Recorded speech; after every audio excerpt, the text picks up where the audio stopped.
This is my message to the Liberal Party and particularly to the Ukrainian Canadians who were elected within the Liberal Party of Canada in this month's election. There are a number of different people out there today. There are Ukrainian Canadians who are still skeptical that the Liberals will be any better than the Conservatives in providing support beyond empty rhetoric, which Prime Minister Harper was very good at, and therefore the Liberals won't be any better. But there are also quite a few other Ukrainian Canadians who believe that the Liberals will have to step up and to try and make themselves different from the Conservatives and provide a greater amount of support to Ukraine. This already is going to be a big challenge. Why? Because the US, with which Canada forever always compares itself, and especially vis-a-vis Ukraine, the US has already been doing a lot that Canada needs to catch up on. The US Congress in December 2014 adopted a very wide-embracing Ukraine Freedom Act. There are groups of lobbyists bringing together American congressmen, senators, and influential think tank experts lobbying the US government and lobbying Europeans on the Ukrainian question. And there's a lot of activity in op-eds, in discussions in Washington. All of these kinds of things are not taking place at the moment in Ottawa. So there's a lot to step up for the Liberals who have been elected, and there's a lot to step up for the Ukrainian community in Ottawa as well. But more importantly, Prime Minister Trudeau only has 14 more months, if he wants to hide behind the coattails of President Obama. This is what, after all, Prime Minister Harper did. He would claim that he's not going to send defensive military equipment to Ukraine as long as President Obama is not going to do that. So he would lay the blame on President Obama. That argument could be potentially still used by Prime Minister Trudeau, but he doesn't have that much time to do it.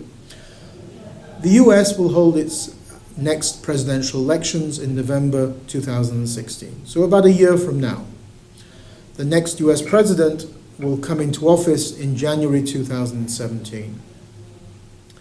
The next US president, whether that person will be Democrat or Republican, will fall in line with the position of both houses of the US Congress and both US political parties. So it won't matter who is elected in the US.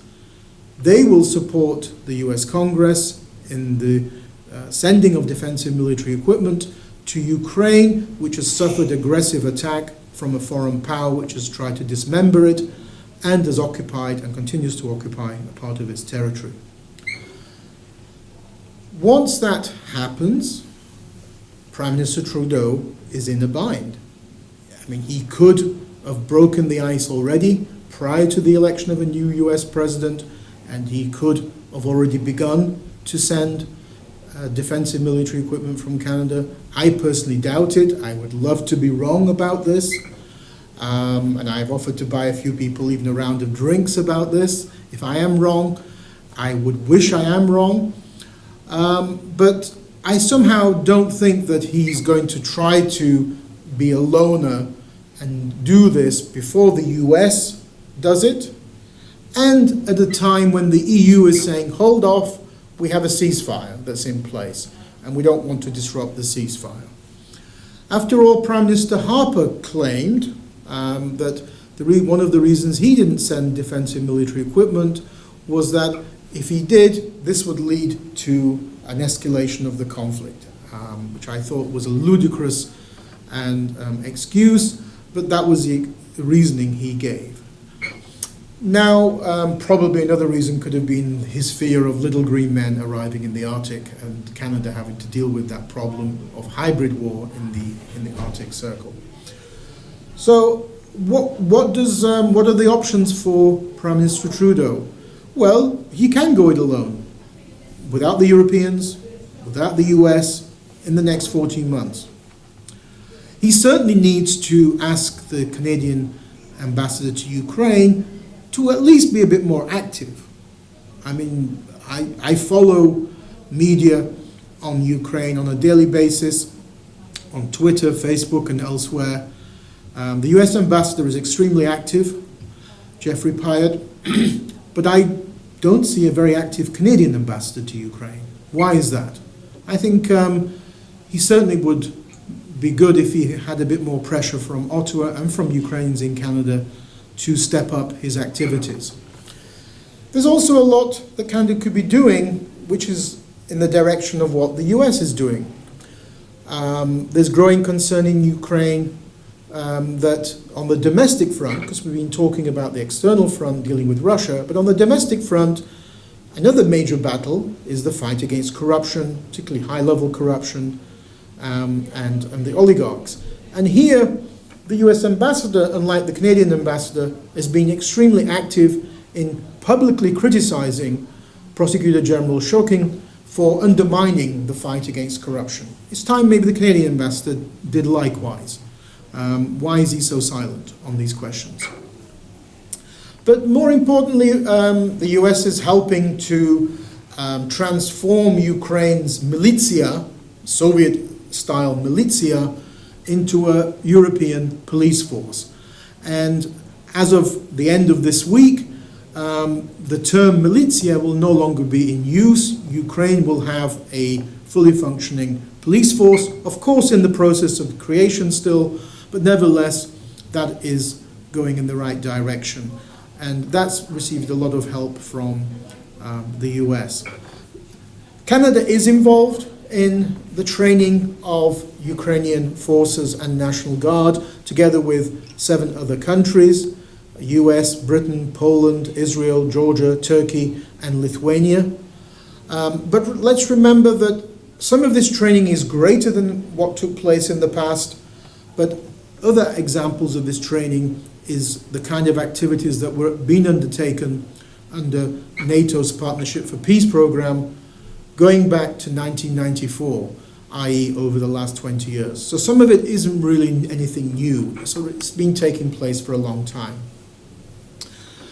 But the key question is, of course, and this is the way that Ukrainian Canadians will judge Prime Minister Trudeau and the Liberal Party, and the key question is military equipment. Ukraine needs specific types of defensive military equipment, particularly dealing with tanks, anti-tank weaponry, small radar equipment, and such like. And here, Canada, I'm sure, has the ability to provide some of that equipment. And whether what happens is really dependent on 3 scenarios.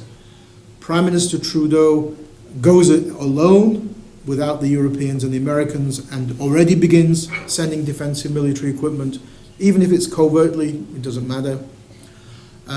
He doesn't do anything, he just becomes a second Prime Minister Harper. He's all talk, all rhetoric. Or thirdly, he continues to hide behind Obama's coattails and then has to fall in line after the next US president comes to power and begins to send military equipment to Ukraine. The worst scenario is a potential 4th one, and that would be that he did nothing after the US president began sending military equipment. And if he did that, the Liberal Party of Canada is finished amongst Ukrainian Canadians. Let's be quite frank. There will be such an outcry that the Americans are doing this and the Canadians are not. And this, of course, will not necessarily be the fault of either Borys Wrzesnewskyj or Chrystia Freeland. I'm absolutely convinced they will try their utmost to convince Prime Minister Trudeau and the Liberal Party of Canada to support Ukraine in a defensive way. But nevertheless, we are a democracy. Voters can withdraw their support at next elections. And this will certainly affect Borys more than Chrystia, because of the riding he's in. So we have a lot of hope on riding on the Liberals. Some people remain skeptical, like myself and other Ukrainian Canadians, maybe conservatives. Others believe that they will step up to the challenge and help Ukraine in its hour of need. The scenarios that I've outlined really will determine the future influence and whether Ukrainian Canadians in Canada will continue to vote for the Liberals. Prime Minister Trudeau might wish to sort of monopolize the Ukrainian vote in Canada, but he can't do that unless he is different to Prime Minister Harper, and he provides the defensive equipment that Ukraine needs, a country that has suffered aggression by a foreign power and is purely acting in a defensive way. It's not taking the aggression into Russian territory. So let's see whether Liberals will be different to the Conservatives. I'm skeptical, but I hope my skepticism is completely wrong, and then I have to buy my colleagues a round of beers. Thank you.